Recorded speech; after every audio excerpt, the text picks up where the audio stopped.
On the first day of every month, a curious road appears by my house. I've never actually seen it appear as such, but from the first rays of dawn, it pushes aside the hedges near my garden fence and carries itself off along and over the fields beyond. And today is the day that I follow it, I have decided. I stand beside my bike and look down the overgrown road. It seems too bumpy and too rough for a car, not that I own one anyway. Wild grass pushes up through the cracked and long broken tarmac. The white lines, where they are visible, are faded to a greenish gray. I rub my eyes. The sun has only just begun its rise above the hills ahead. I'm tired, but honestly, it feels kind of good to be up this early. To actually be up before noon. To actually be up. I can always rely on the appearance of the road to motivate me out of bed, though this is the first time I've made plans to follow it. Usually I'm content to just look, to watch it shift from shades of green to gold in layers of light that wash down over the far hills. The breeze is cool and pleasant against my skin, and I clamber onto my bike and start to pedal. The road is just that, at first, interesting in its lack of maintenance. Its state of outright abandon, but otherwise quite unremarkable. I follow it through the fields beyond my house, leaving the building behind me as I pedal gently along the broken tarmac. I'm in no rush. The fields are ones I recognize. I can see them from my windows. My parents drive past them to leave the neighborhood. You can find them quite easily on Google Maps. They are bright grass green and shimmering flax yellow, and they stretch far and over the hills. I'd expect to see some of the farmers out at this time of the morning, but there is no one. No people, no farm machinery, only nature. Nature and the road. And my surroundings gradually begin to change. As I pedal onwards, my house now barely visible in the distance behind, the world around grows more vibrant in its coloring. I pass by fields of rich purple lavender. Insects buzz between the stems. I pass by a wizened old tree, thick-trunked and chestnut brown, bent with a head of thick, gently swaying leaves, and I ride by a field of blood-red roses, glittering patiently in the light of the sun. And this is perhaps the most curious. There are no fields of roses near my house. Nowhere anywhere near me. I don't think I've ever actually seen such a field in my entire life. And thinking about it, none of these fields should exist at all. There's supposed to be a main road here, I realize. It splits off and leads to a nearby town. There are streetlights, at least. There's meant to be, but I keep pedaling. I am set on my mission. I will follow the road, and I will find out where it leads. On I go, on and on and on. It keeps mostly straight, but occasionally curves around or over a hill. I'm not keeping count, but it's perhaps over the 4th or 5th hill that I start to see it. The Titan. So far away at first that it only appears as faint and shimmering headlights, barely different in shape to the blue of the sky behind.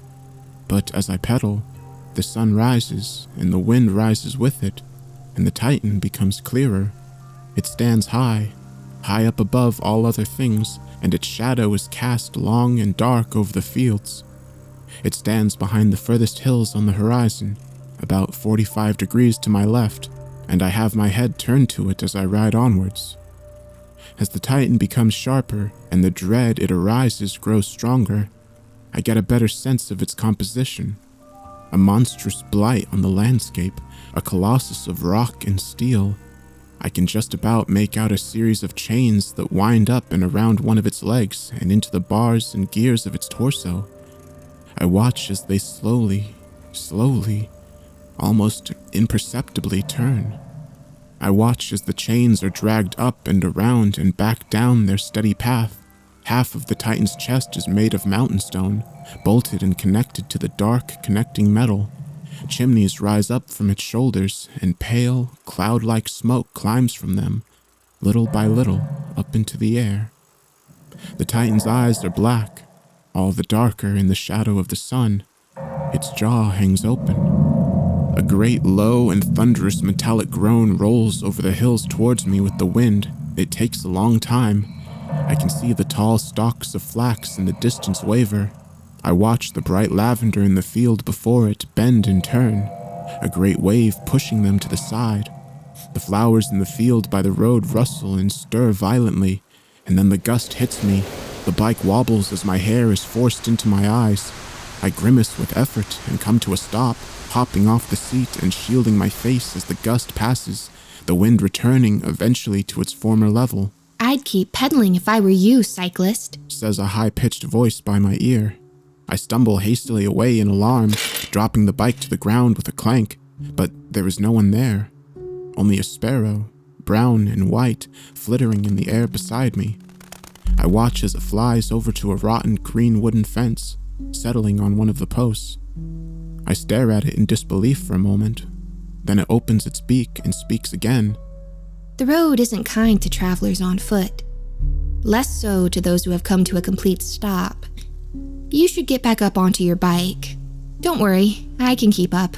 My heart pounds, but anxiously I do so. With shaking hands, I lift up the bicycle and clamber back onto the seat, and I start to pedal on. The sparrow rises from the post and flitters alongside me. "So tell me, why are you here, cyclist?" she asks me. I shoot the sparrow another glance. I swallow nervously. The road appears every morning on the 1st of every month.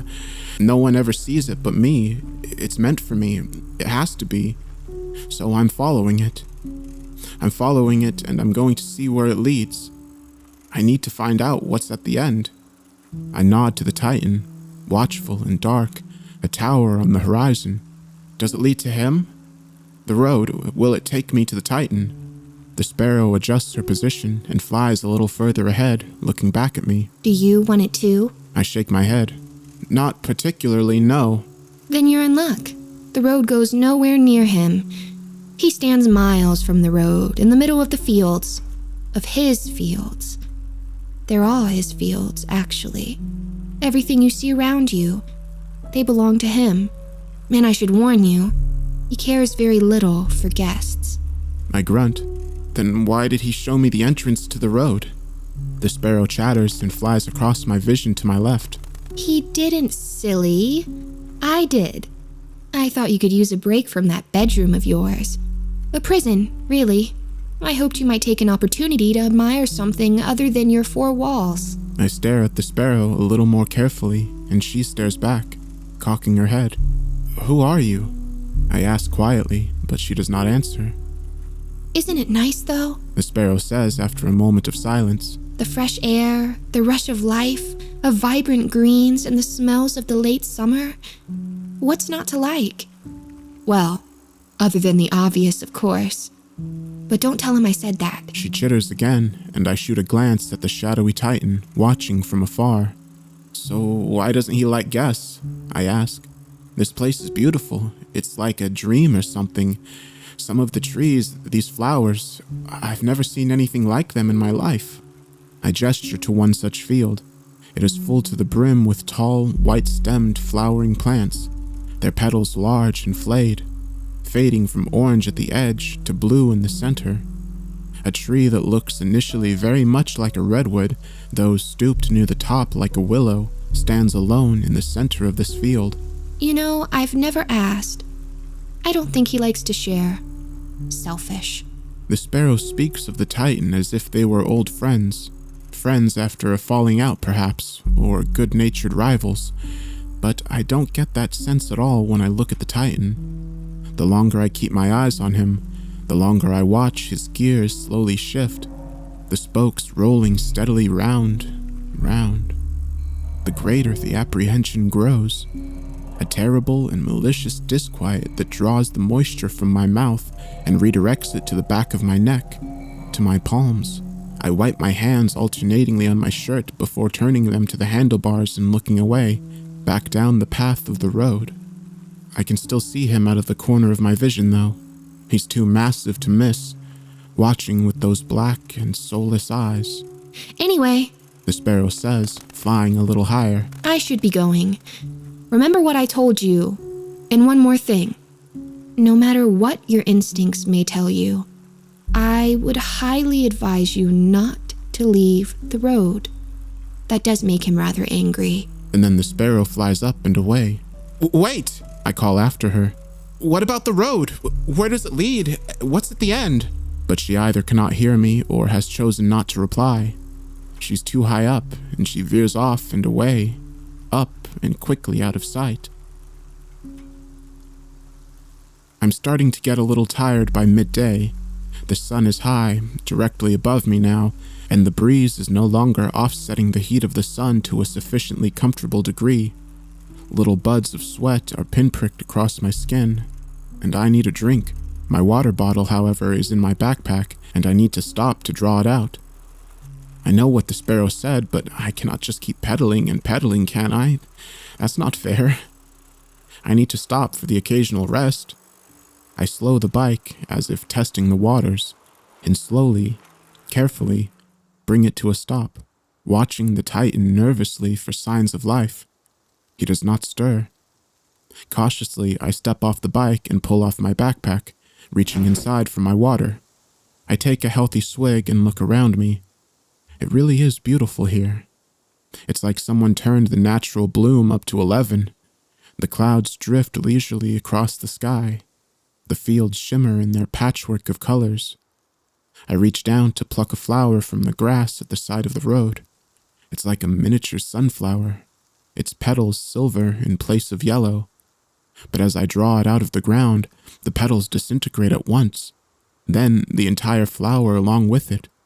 It dissolves into dust, gray and lifeless, and falls down through my fingers to the ground below. A breeze, a little stronger than the rest, blows cool down the road, and I shiver. Awkwardly, I climb back onto my bike and continue along my way, my water hooked now in the bike's holster by my handlebars. On I pedal, on and on. The heavy clouds pass across the sun, its shadow falling quickly over the fields, and a figure stands ahead, silently waiting at the side of the road. My heart begins to pump desperately in my chest. I stare at the figure as I approach, bringing my bike right down to its lowest speed without stopping. It's hooded in black, a long robe that flows down its legs to just above its feet, clad in iron shoes. Thin, rusted chains hang from the hood, and its face is shrouded in darkness. Appendages unseen stir against its chest and torso, twisting and rustling the robe. It's horrific. I can't pass by it. I just can't. So a good distance before I reach it, a few meters away, I bring the bike to another stop, resting with one foot on the ground and staring right at it. "What did I tell you about stopping?" whispers the voice of the sparrow in my ear, and I jump for a second time. What the hell? I shout at it as it chitters and flies up out of my reach. What the hell is this thing? What's it doing here? "An acolyte of the Titan," the sparrow replies, flittering away and playfully twirling around the hooded figure's head before returning to the bike. "He can't hurt you, cyclist, just as long as you keep pedaling. So come on, ride right past. It's okay." What the? I don't want to do that. Maybe I should turn back. "Turn back?" The sparrow laughs. "Oh, cyclist, you can't turn back. Not now. It's too late." What do you mean it's too late? Questions. If you try to go in the direction from which you came, you will find, eventually, that the road has ignored you, that it carries on ahead regardless of your decision. You have committed. You wanted to see where it leads, you said. You want to find out what's at the end. I do not reply. So come on, right on by, quick as you can. I'm not convinced, but warily, I climb back onto the pedals and push myself off, watching unsettled as I pass the acolyte by. The air around it feels cold, very cold indeed. I swear when I'm directly across from it, I catch the hiss of whispering beneath the hood, but it lasts for only a second before I lose it under the rush of the breeze, and I leave the figure behind. I shoot one last look over my shoulder, but realize to my absolute horror that the figure is moving. The hooded acolyte drifts into the road, hovering just above the ground, its feet completely still, The chains that hang from the hole in its hood dangle softly as it abruptly turns and begins to follow me down the road, well behind but keeping pace. Shit! I shout, swiveling around, my blood running like icy water through my veins. The bike wobbles as I pedal faster, harder. I thought you said it wouldn't hurt me! I shout to the sparrow. What am I going to do? You can slow down for one thing. She titters. You're just going to tire yourself out, and then you'll have to stop. As I said, cyclist, you really don't want to stop. Not again. But it's going to catch me! I pant, pumping my legs around the pedals, shooting another look behind. The acolyte drifts over the road, following me, its shadow darker against the broken and overgrown cobblestone tarmac than perhaps it should be. No, it won't. It'll never catch up. It'll stay at that distance and will come no closer, nor fall back any farther. It won't and can't approach, just as long as you keep moving, cyclist. So don't stop, okay? Okay? I grunt, struggling with my fear. Okay. I look over my shoulder as I try reducing my speed just a little, and sure enough, the acolyte slows too. It matches my speed as the sparrow said it would.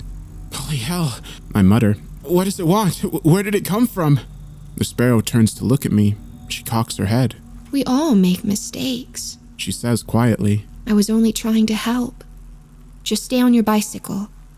Please, keep moving along the road. I will, I reply, glancing again at the acolyte. I will, but tell me, what's at the end? What's at the end of the road?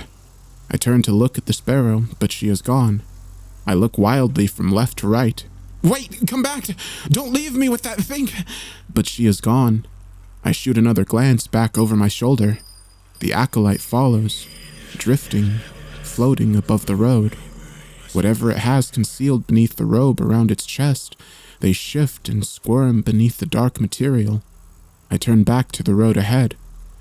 The beauty of the world around has become sharper somehow, bladed, more menacing. I notice more easily the glistening thorns of the roses. The hills in the distance appear taller and less forgiving, and the moss-covered, worn old wooden fence no longer seems rustic or charming, but instead they stand as a warning, a bitter warning from the forgotten and abandoned. I can no longer enjoy my surroundings as I did mere minutes ago. I cannot remove the constant, lurking presence of the acolyte from my mind. It poisons everything I see. Even when I'm looking forward, I can feel it. I can sense it just behind me. The only thing stopping me from constantly twisting to look behind me is the fear that I will hit a bump and fall from the bike. I'm taking the sparrow's suggestion not to stop a little more seriously now. The road goes on, the acolyte follows, and the Titan watches from afar. Evening now. I'm starving, my legs ache. I'm not going particularly fast, but I need to stretch them properly instead of just raising them alternatingly from the pedals for a moment's respite. I manage to pull a couple of energy bars from the front pocket of my backpack by shimmying it around to my front, but the more substantial meals are in cans.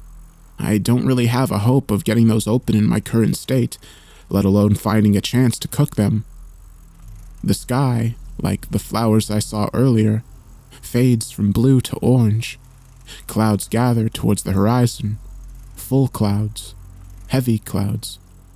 I've been cycling effectively non-stop all day. I was able to piss with some effort, and with a lot of veering across the road, but not without dousing one of my legs in the process. Disgusting, I know, but I dare not stop, not even for a moment.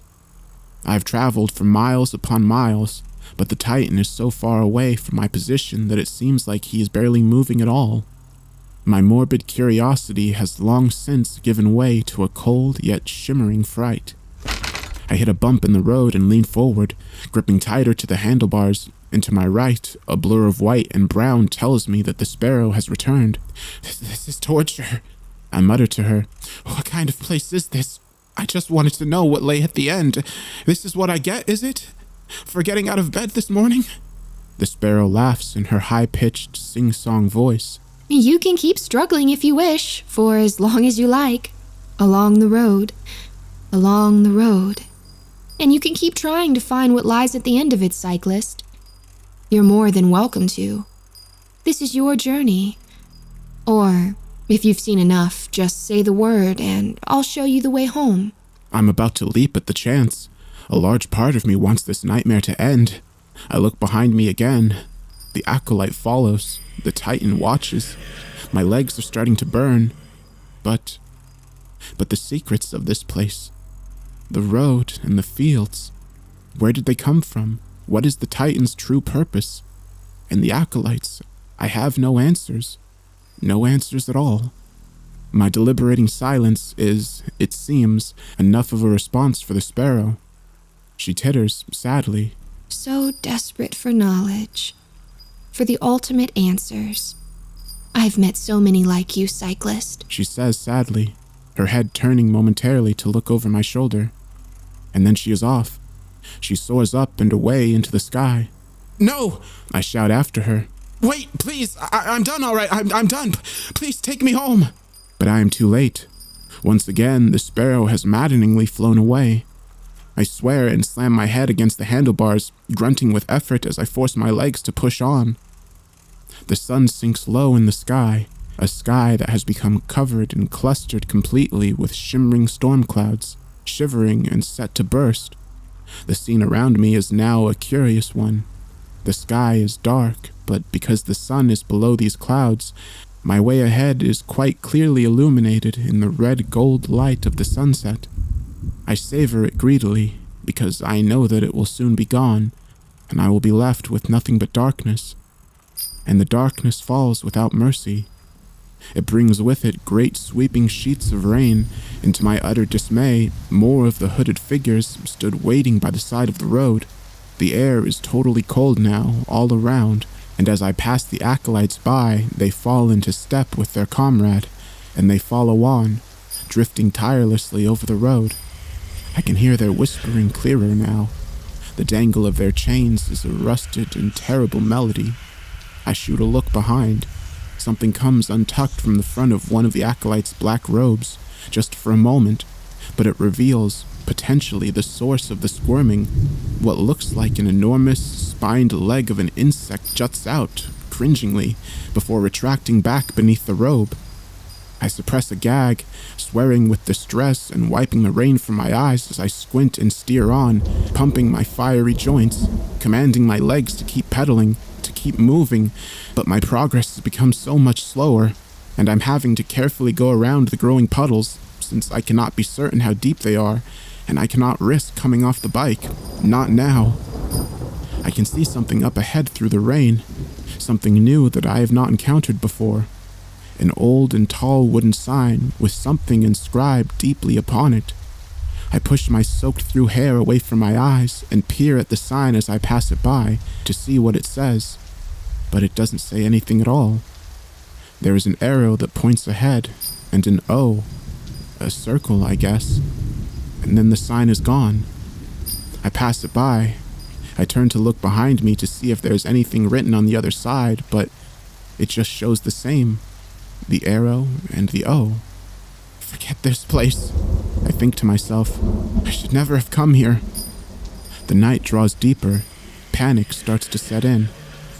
I think about my life. I wonder if I will ever make it home. Whatever may lie at the end of the road seems less important to me now, drenched in this tempest. I think about the days of my life that I have thrown away, the days spent turning from side to side in my bed. It would have been so easy to have just gotten up, to get up and do something, to commit to doing just one thing that entire day. Then, after a week, I could have looked back proudly. I could have looked back on the 7 things I accomplished, instead of the 0. I shiver with cold and with deep regret, completely and totally rain-drenched. I didn't need this, though. I think bitterly. This hell road, that sparrows, somewhere in between the two, the road and the room, somewhere in between the two would have been just fine.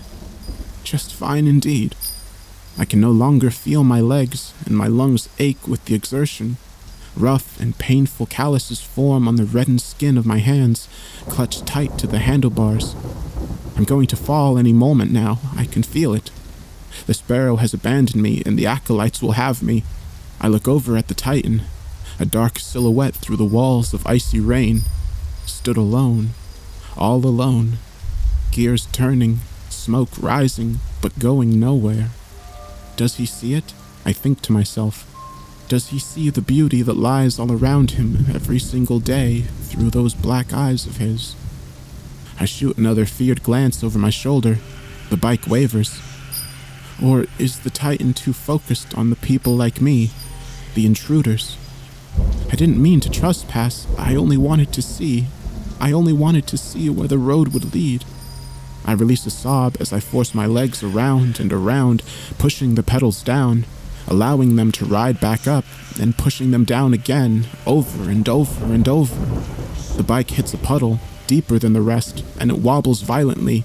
It takes everything I have to keep myself upright, to keep myself falling down onto the road. If that were to happen, I don't think I'd have the strength to get back up. I've cycled well into the depths of the night now, but it'll still be hours and hours before dawn. Why would you tempt me with this road, Sparrow? I shout up into the storm. Why would you put me through this? I have put you through nothing, comes a sudden voice from behind my ear. The sparrow flies just in front of me and looks back into my face. It was your choice to follow this road, cyclist. You were never under any obligation to go down it. It's a relief to me, honestly, that it was able to tempt you at all. She looks me over, flitters down, raindrops splashing off her feathers as she examines my bike, wavering and rocking dangerously from side to side. I'd really been hoping that you weren't going to fall, cyclist. My conscience could do without the burden of any more falling. The sparrow sighs. This is your last chance. What'll it be? I push the cryptic meanderings of the sparrow's little speech to the side. The priority shines through like a ray of sunlight. Home! I shout, rain flying from my lips. Please, just show me the way home. The sparrow laughs and flies away. Sparrow! I call out. Sparrow, come back! And a moment later, she does so. She returns to me, lands on the handlebars, and I push on through the rain. Another long minute drags by, and a fork appears in the road. The first I've seen. One path continues gently veering to the left, and the other branch leads off sharply to the right. Another sign stands in the fork. The wet wooden plank that points left is curved into an O. The plank that points right carved with an X. Take the path on the right. The sparrow chitters. The path on the right, cyclist. With a grunt of exertion, I bring the bicycle around and follow the rightmost branch away from the road and through the edges of the weather-beaten hill. A glance over my shoulder reveals that the acolytes no longer follow. They carry on along their original route, down the path on the left, hovering, drifting through the darkness. But I still don't feel safe. Not yet. I keep pedaling through the rain. The road becomes much wider. It twists and turns between hills and trees, and I lose sight of the towering Titan. The fields of flowers, difficult as they are to see in the shadows of night and the ripples of the rain, seem to start giving way to simpler fields of tall grass, of wheat, of oats, and I pass them all by, slowly but steadily, ever moving. The sparrow hops up onto my shoulder. It was nice to meet you, cyclist.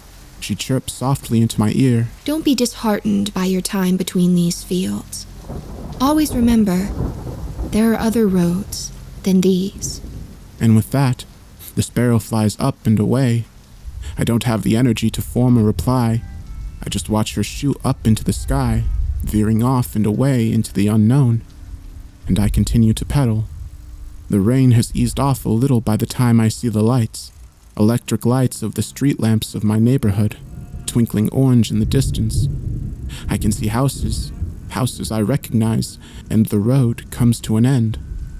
Directly opposite the place I had first followed it, on the other side of the street. Though I cannot see the entrance anymore, there is only the familiar hedgerow that borders my home. As the amber light from above falls over me, I bring the bike to a stop, and I collapse with it, staggering and stumbling to the floor with a series of thuds and splashes, sobbing and laughing in the rain, looking up into the sky as the droplets patter into the puddles beside my head. It's a time before I can muster the willpower to climb from the streets and into my house, propping my bike up by the front door and painfully making my way up the stairs and into bed. But when I do, I sleep with ease. And curiously, I awake with surprise. Contently, I breathe a little clearer, a little deeper, and despite the fire in the muscles of my legs, I find the strength to clamber out of bed. Why not? It's a wide old world, and there are plenty of other roads one can follow, after all.